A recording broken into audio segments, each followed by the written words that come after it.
안녕하세요. 리치걸스에 오신 여러분 모두 반갑습니다. 전 리치걸스의 막둥이 소연입니다. 오늘은 업사부님 모시고 방송 진행해 볼 텐데요. 업사부님 안녕하세요. 네, 안녕하세요. 반갑습니다. 반갑습니다. 오랜만에 좀 뵌 것 같아요. 그러게 한 달 만인가요? 그런 것 우리가? 같아요. 제가 또 방송을 또 매일 뵀는데 오랜만에 보니까 좀 더 젊어지신 것 같은데? 뭐 아유. 드시나요? 나중에 또 제약바이오즈 할 건데 뭔가 먹고 있긴 영양제를 하지만 드시는 건지 네. 좀 궁금하네요. 네. 네, 그러면 오늘은 또 저희 리치걸스와 이번 주에 있었던 굵직굵직한 이슈들 먼저 정리를 해보고 또 눈여겨봐야 할 종목은 또 뭐가 있을지 다음 주 전략은 어떻게 세워볼지 한번 살펴보도록 하겠습니다. 네.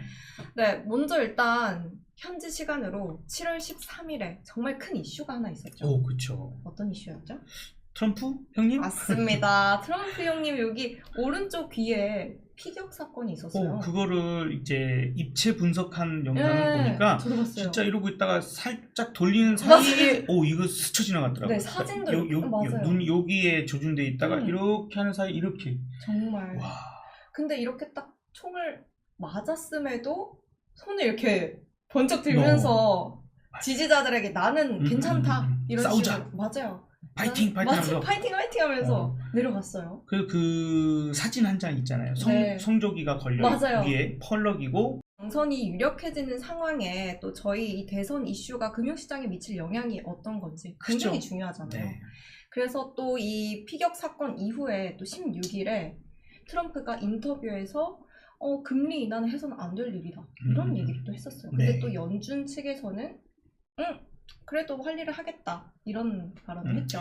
이게 그 역사적 통계가 있어요. 네. 그래서 이제 바이든 입장에서는 민주당 입장에서는 재선이잖아요. 그렇죠. 근데 이 재선이 그 대선 선거 전 3개월 정도 증시가 좋을 때에 이 성공할 확률이 매우 높았던 케이스가 있어서 그러니까 트럼프 입장에서는 이거 증시 상황이 나쁘면 여러 가지로 지금 현 정권에 대한 맞아요. 그러한 불만들이 더 나올 수 있는 상황이라서 지금 트럼프 입장에서 금리 인하하면 반칙이지. 그렇죠. 하면 안 되지. 금리 인하하면 아무래도 주가가 올라갈 가능성 이런 것들이 크고 그렇죠. 사실 지금 바이든이 계속 약해지고 불리해지면서 미국 주가를 또 억지로 더 땡겨놓은 건 아닌가 하는 그런 의혹들도 맞아요. 많이 나왔거든요. 네. 그래서 저도 개인적으로는 아마도 그럴 가능성이 있다. 네. 이게 원래는 좀 밀렸다가 끄집어 올리는 게 쉽죠. 네. 올라가고 있는 걸 계속 마지막까지 올리기까지는 더 어려울 테고 네. 한번 내렸다가 다시 올려놓는 게 쉬울 텐데 그걸 못하지 않았을까. 근데 이미 이제 끝이야. 네네네. 그러니까 어쩔 수 없이 네. 이제 주가가 이제 트럼프의 대통령이 될 것을 반영을 하면서 된 건 아니지만 네.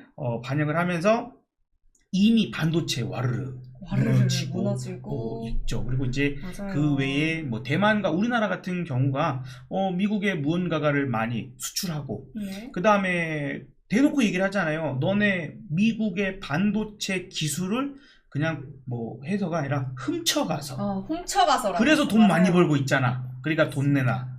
이런 거. 우리가 너네를 왜 지켜줘야 돼? 너네 부자 나라잖아. 돈 내놔. 그러니까 네. 그 이슈에 대해서도 또 저희가 나중에 다룰 겁니다. 네네네. 맞아요. 알겠습니다. 그러니까 끝까지 시청 부탁드리고요.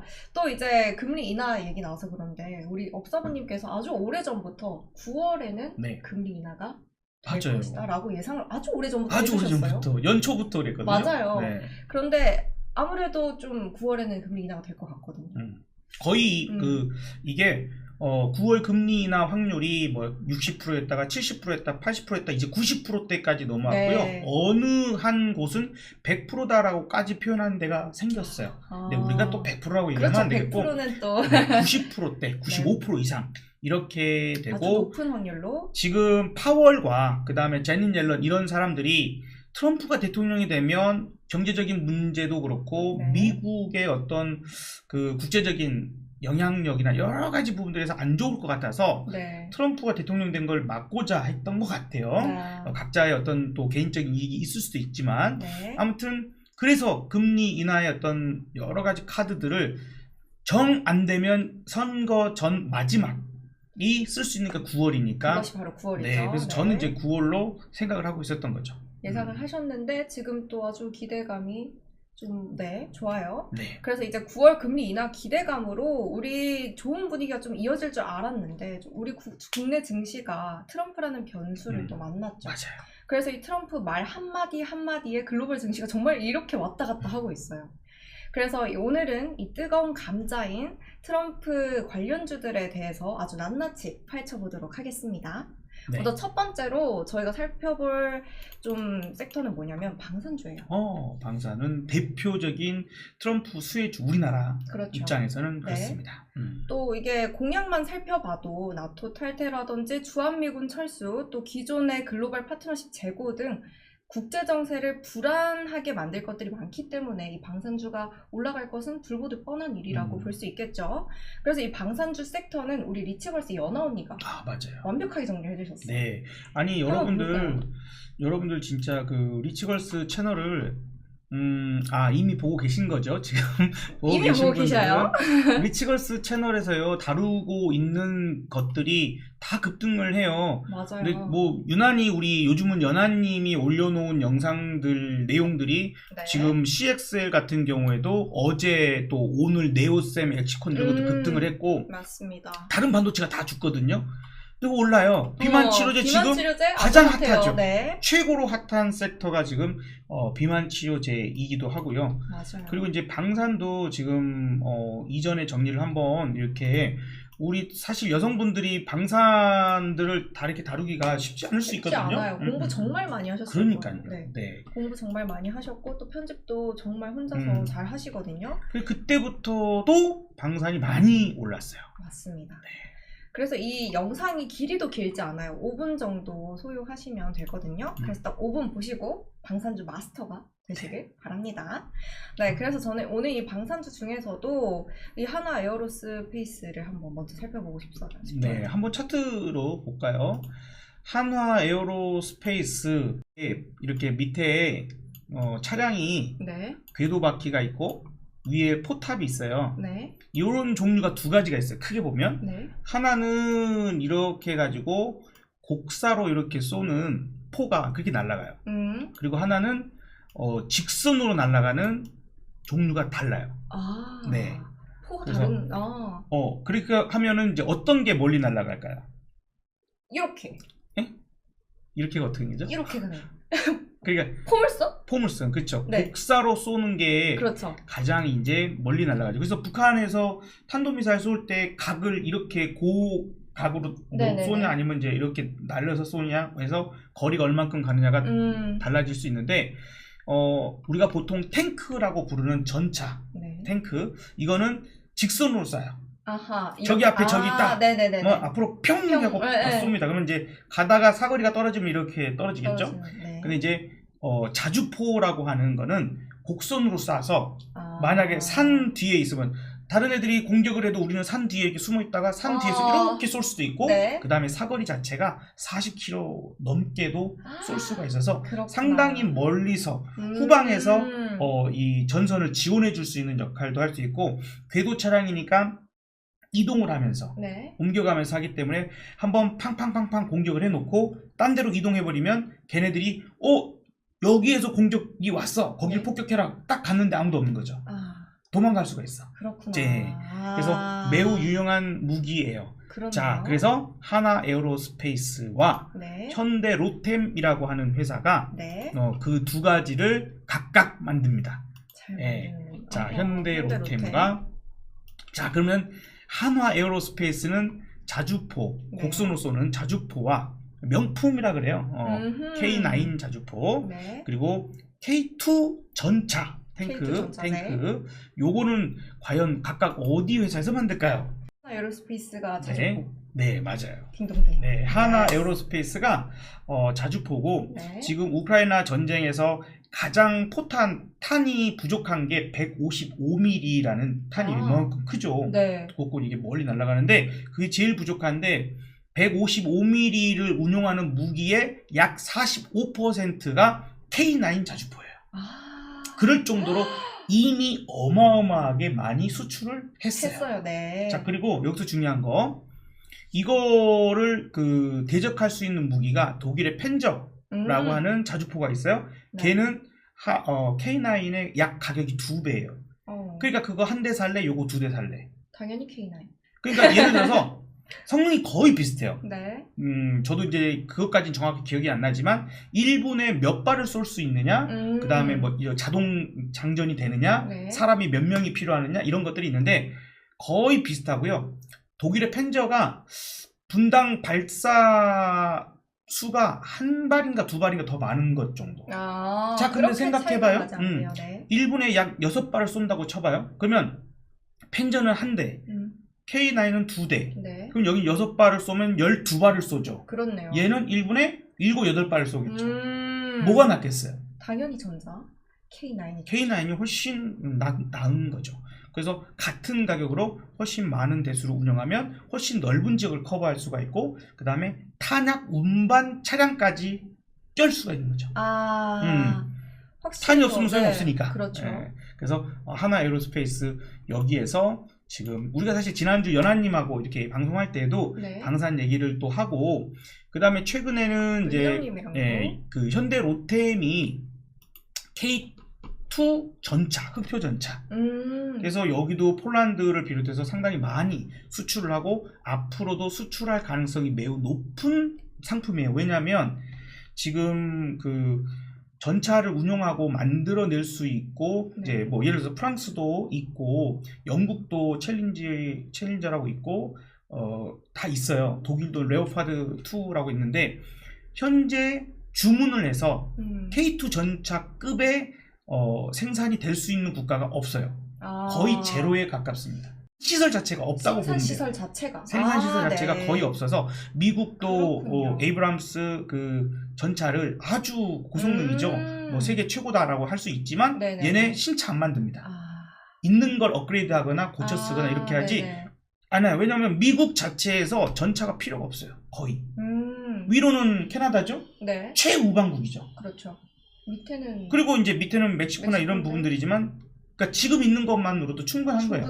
멕시코하고는 군사력 자체가 아주 잽이 안 되고. 그렇죠. 그럼 나머지는 다른 국가에서 쳐들어온다면 배를 갖고 와야 되죠. 네. 항공모함이 오든지 뭐 하든지. 그러니까 전차가 필요한 게 아닌 거예요. 그렇네요. 장거리 미사일이나 아니면 항공기, 전투기 이런 게 더 많이 필요하다 보니까 미국도 자기네가 수출을 위한 뭐 그걸 위해서 굳이 하는 부분들은 좀 아닌 거다. 그래서 생산 시설이 지금 안 되고, 네. 그 다음에 다른 국가들 다 이제 안 돼요. 너무 평화 시기가 길었어요. 근데 우리나라는 이 남북이 지금 계속해서 휴전 상태이고, 네, 국방부가 계속해서 구매를 해주기 때문에 업체가 민간 기업이잖아요.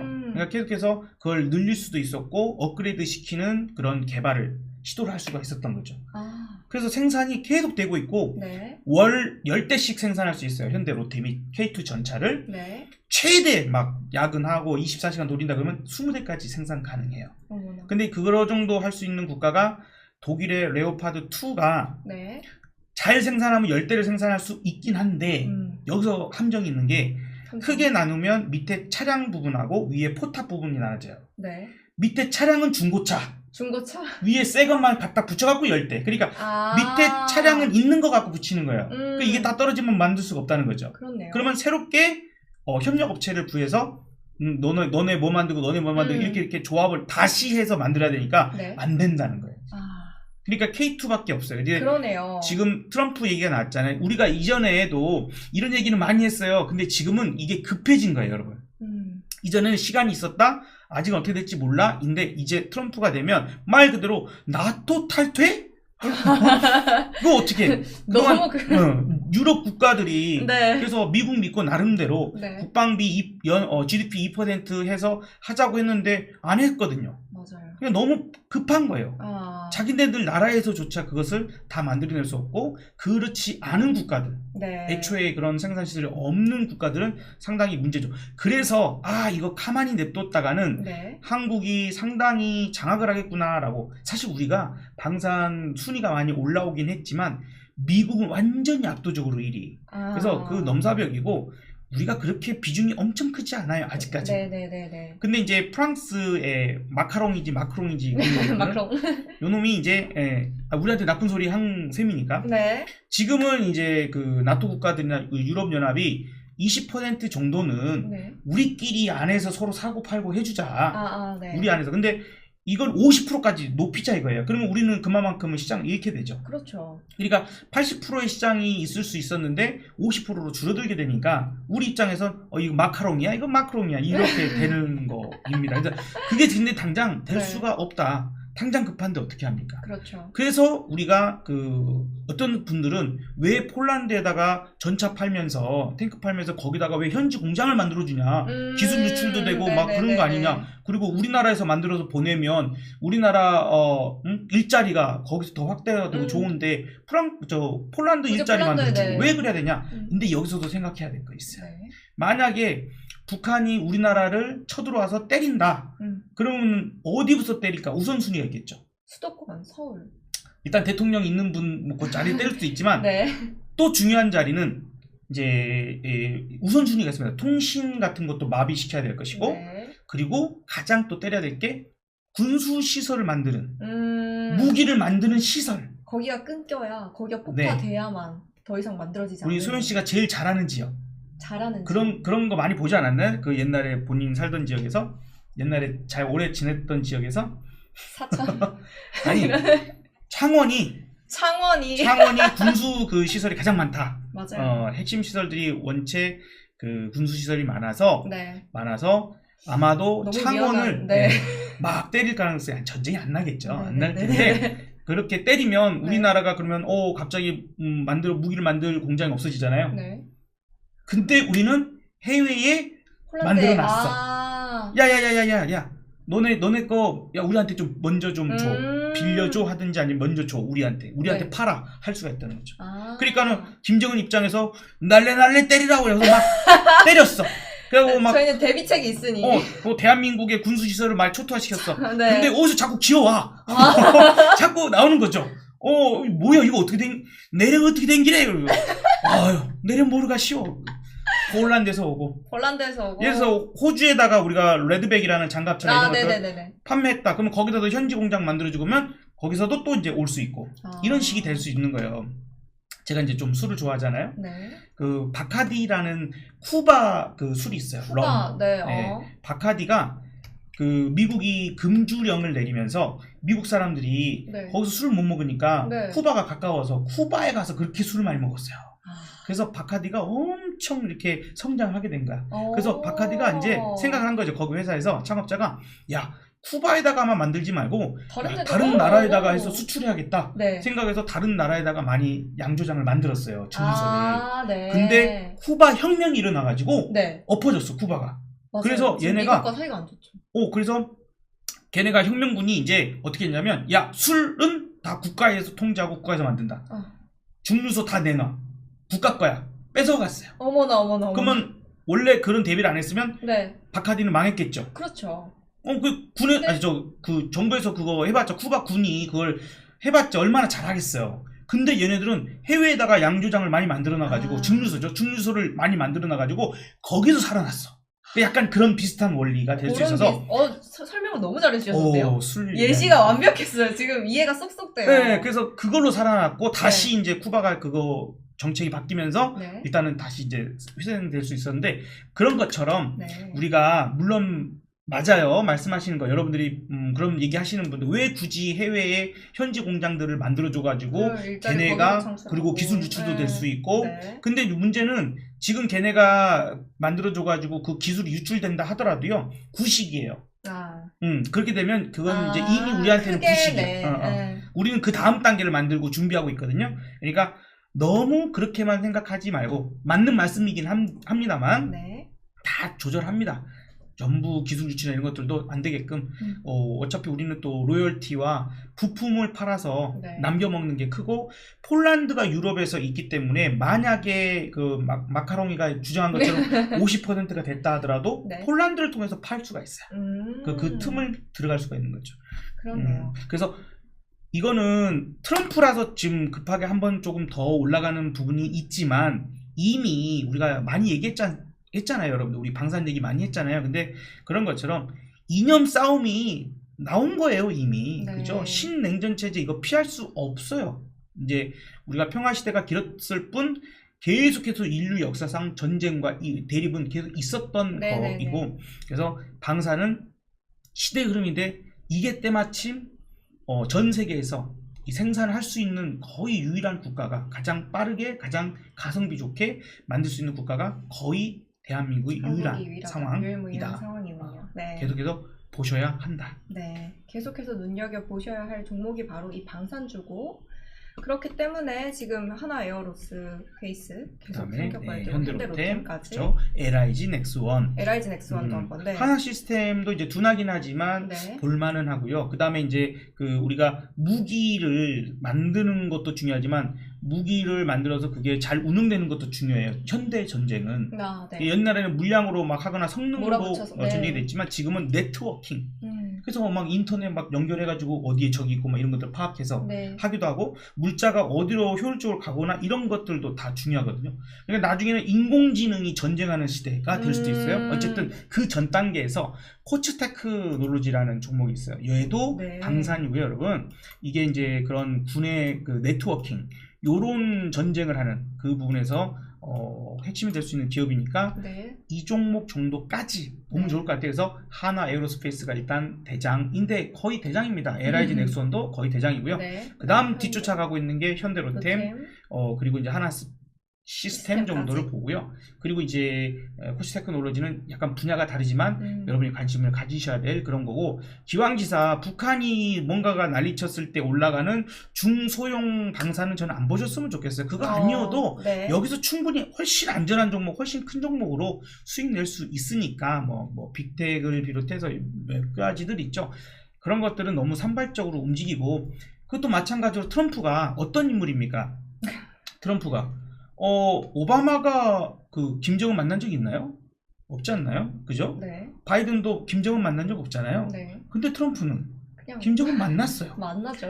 그리고 이 사람은 이번에도 자기가 쇼맨십이 필요하든 뭐하든 김정은, 야, 우리 한번 만날까? 그럼 김정은도 내래 미국 대통령이 만나자 하는 사람이야. 이럴 수 있잖아요. 그렇죠. 그래서 그런 것들이 이제 맞아떨어지면 분명히 그럴 수 있어. 그래서 최근에 오늘도요, 남북 경협주가 올라요. 남북 경협주가 올라요. 와, 이런 갑자기. 것들로 인해서. 네. 그러니까 지금 현재 우리 윤 대통령 정권에서는 북한하고 사이가 좋을 것보다는 나빠질 확률 내지는 진짜 나빠지고 있죠. 오물풍선부터 시작해서 서로 안 좋은데, 근데 트럼프가 미국 대통령이 되면 뭔가가 또 얘는 또 뭔가를, 물론 우리가 패싱 당할 수도 있습니다. 네. 그죠? 우리가 약간 패싱 당하고 지들끼리만 그럴 수도 있지만 어쨌든 분위기가 약간, 그래서 남북 경협주가 움직이는 이런 상황도 있다. 네. 정도 생각하셔야 될 것 같아요. 그렇게 생각해 주시면 좋을 것 같고. 근데 뭘 사야 될지 모를 수 있잖아요. 그렇죠. 근데 나를 이거 살까 저거 살까 모르겠어. 헷갈릴 수 있어요. 그러면 풍산. 왜? 그럼 왜냐하면 무기를 많이 팔았어.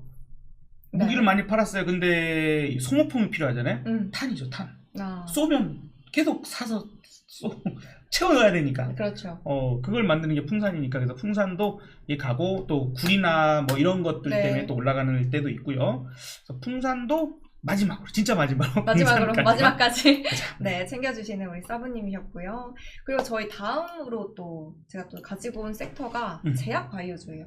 제약 바이오. 제약 바이오주가 요즘 난리잖아요. 네, 요즘 난립니다. 지금 그리고 또 양당에서 지지를 받고 있는 섹터이기 때문에 또 눈여겨 보셔야 돼요. 근데 또 이제 요즘에는 이 몸에 들어가는 거잖아요, 제약 그렇죠, 바이오가. 그래서 신뢰성이 매우 중요해요. 그럼요. 그래서 요즘에 또 중국 관련된 기업들은 좀 배제하는 그런.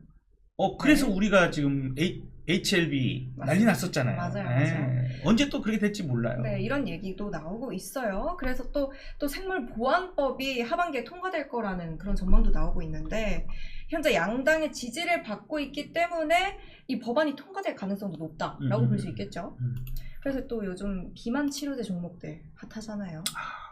비만 치료제도 우리 연하님이. 맞아요. 연하 언니가 아주 잘해주셨어요. 연하님이 뭔가를 건드리면 아주 그냥 그 섹터가 급등을 하는 또 맞아요. 이런 묘한 신기한 현상이 일어납니다. 절대 여러분들 리치걸스에서 다루는 건 사실 최근 이슈가 되고 그럴 가능성이 높은 거 위주로 먼저 뽑기 때문에 이게 가능한 거예요. 그래서 공부를 해서 다 네네네네. 보는 거기 때문에 우리 소연님이 올려주셨던 음식료부터 해서 맞아요. 피부미용 이런 다 잘 갔어요. 네. 그래서, 이거는 좀 저는 이거는 이제 트럼프나 이런 부분보다는 제약바이오는 약간 이런 생각에서 접근했으면 좋겠어요. 지금 가장 핫한 그 제약바이오 중에 가장 핫한 게 어떤 치료제? 비만 치료제. 맞아요. 네. 비만 치료제. 뭐 본인이야 먹을 일이 없겠지만은 비만 치료제 저는 먹고 있어요. 네. 당뇨가 있어서 저희 부모님 두 분 다 당뇨, 그리고 이제 저희 어머니가 당뇨 때문에 돌아가셨거든요. 그래서 그렇구나. 관리를 해야 되는데 참 네. 관리를 잘 못하고 있습니다만 어느 날 우리 의사 선생님이, 담당 의사 선생님이 저한테 환자분 이거 혈당이 잘 안 잡히는데 네.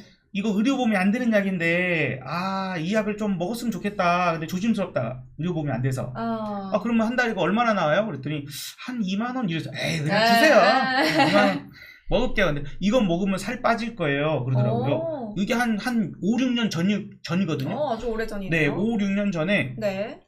제가 몸무게가 72에서 73이었어요. 근데 키가 작은데 그 정도면 솔직히 비만에 들어갈 정도가 됐죠. 네. 그러니까 이 약을 먹으면 아마 한 달 이내에 살이 빠질 거다. 3, 4kg는 빠질 거다 그러더라고요. 그래서 좋다 속으로. 그래서 이제 약을 먹었어요. 네. 그리고 지금은 의료보험이 됩니다. 시간 지나서 네. 지금은 이제 워낙 많은 분들이 드시고 계실 거예요. 지금 우리가 가장 큰 제약 시장의 그 약품 하면 항암제. 네. 항암제가 그렇죠. 상당히 그 큰 시장이었는데 이제 이게 대세가 바뀌는 거예요. 저는 이거를 그래서 작게 보셔서는 안 된다. 네. 시대의 흐름으로 보고 가야지 작게 볼 시장이 아니다라고 좀 보고 싶은 거예요. 네. 그래서 항암제 봐봐요. 비만 당뇨약이 그래서 저는 이제 제가 먹는 약은 그 약을 먹으면 하루에 밥 한 공기 양만큼을 혈당을 소변으로 빼주는 역할을 한대요. 그러니까 나는 밥을 마음껏 먹어도 밥 한 공기를 덜 먹는 효과가 나는 거야. 그래서 72에서 73이었던 게 68kg까지 빠져서 계속 그 정도 유지되거든요. 식단 조절은 따로 안 해요. 안 하셨는데도. 네, 안 해도 일단은 내가 네. 밥 먹는 양이 줄어든 셈이죠. 그렇네요. 그래서 당뇨 전 단계이신 분들도 아마 처방 받으실 수 있어요. 당뇨가 아니어도 네.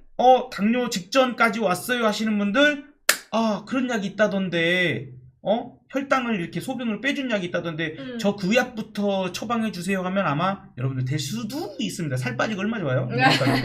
그러면 비만 당뇨나 이런 것들에 의해서 비만이 진짜 그 비만 환자들이 줄어들고 네. 당뇨 환자가 관리가 잘 된다면 암 환자도 같이 줄겠죠. 그렇죠. 네. 자연스럽게 연결이 되니까. 그렇게도 되고 그 다음에 항암제가 특허가 만료가 되는 것들이 많아졌어요. 많아집니다. 그래서 이제 약값이 떨어지겠죠. 네. 그러니까 저 시장이 죽으면 이제 제약 회사들이나 이런 것들은 더 비싸고 더 좋은 것들, 그 다음에 지금은 솔직히 비만과 당뇨 환자가 너무 흔해요. 7명 중에 1명은 이제 당뇨. 맞아요. 비만은 더 많은. 네. 우리나라 사람들도 이제 비만 환자가 좀 늘어나고 있지만 미국이나 맞아요. 북미권 잘 먹고 잘 사는 나라일수록 비만이 네. 있죠. 그래서 지금 보시는 것처럼 이 내용이 제가 볼 때는 가장 핵심적인 그 내용을 짚었다라고 생각됩니다. 그래서 항암제가 비만 당뇨약의 열풍의 뒷전으로 물러나게 될 거다. 네. 그래서 이거는 봐봐요. 우리나라에 한정된 게 아니에요.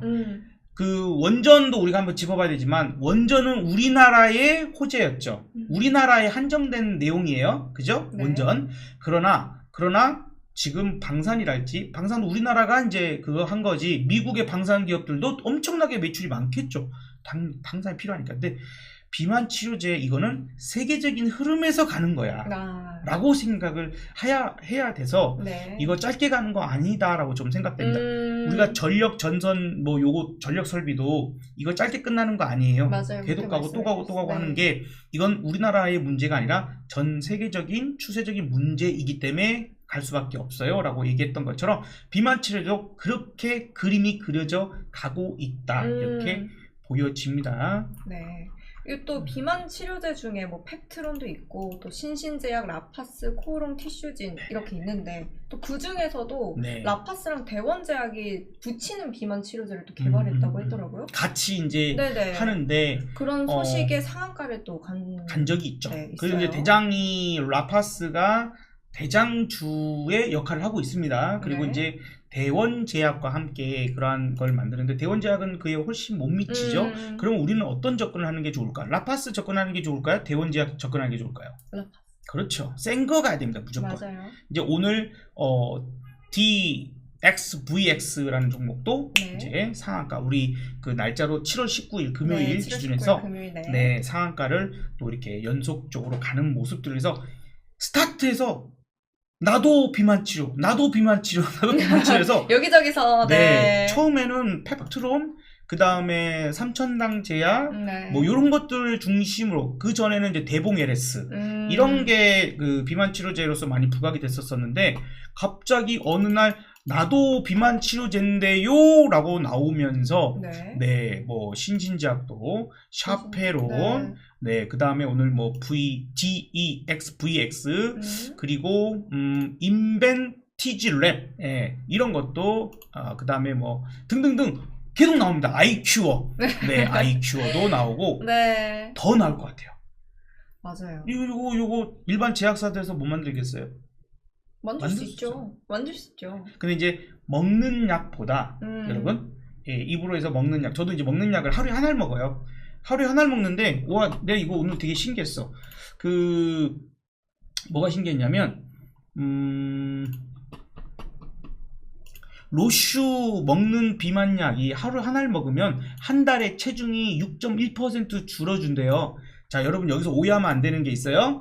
한 달에 6.1%씩 계속 줄어드는 게 아니라 한 번 줄어들고 안 줄어들 겁니다. 제가 그래요. 그래서 6.1%라고 했는데 제가 72kg, 3kg일 때 6.1% 계산해 보니까 4.5kg가 나오더라고요. 알고 보니까 4.5kg 빠졌어. 우와. 68kg니까. 아, 6.1% 빠졌구나. 어머나 그렇구나. 대단한데요 정말? 우와. 먹는 약은 이런데 먹는 약보다 효과가 네. 붙이는 게 훨씬 좋대요. 좋다고.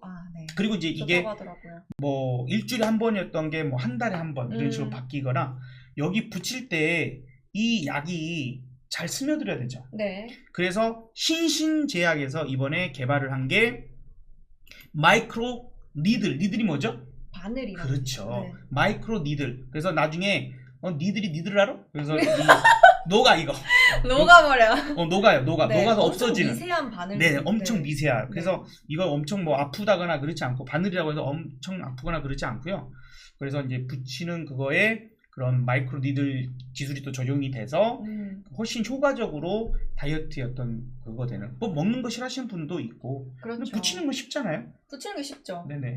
그냥 이렇게 붙여놓고 네. 또 먹는 것도 챙겨서 이렇게 먹어야 되는데 붙여놓으면 까먹을 예, 수 있고. 사람이 까먹을 수가 있어요. 진짜. 맞아, 까먹을 수 있어요. 물론 다이어트 약이니까 다이어트 약은 먹겠지. 네. 다이어트 약은 먹겠지만 이뻐져야 되니까. 그렇죠. 다이어트 약은 먹겠지만 붙이는 거 한번 붙여놓으면 예.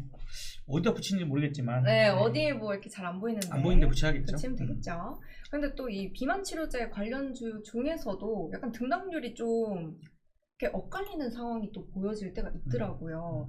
그래서 이 제약바이오즈 가지고 계시는 분들 내가 어떻게 이제 대응을 해야 될까 고민이 많으실 분도 있을 것 같아요. 일반 제약주는 이제 그 여기 엮이지 않은 애들은 네.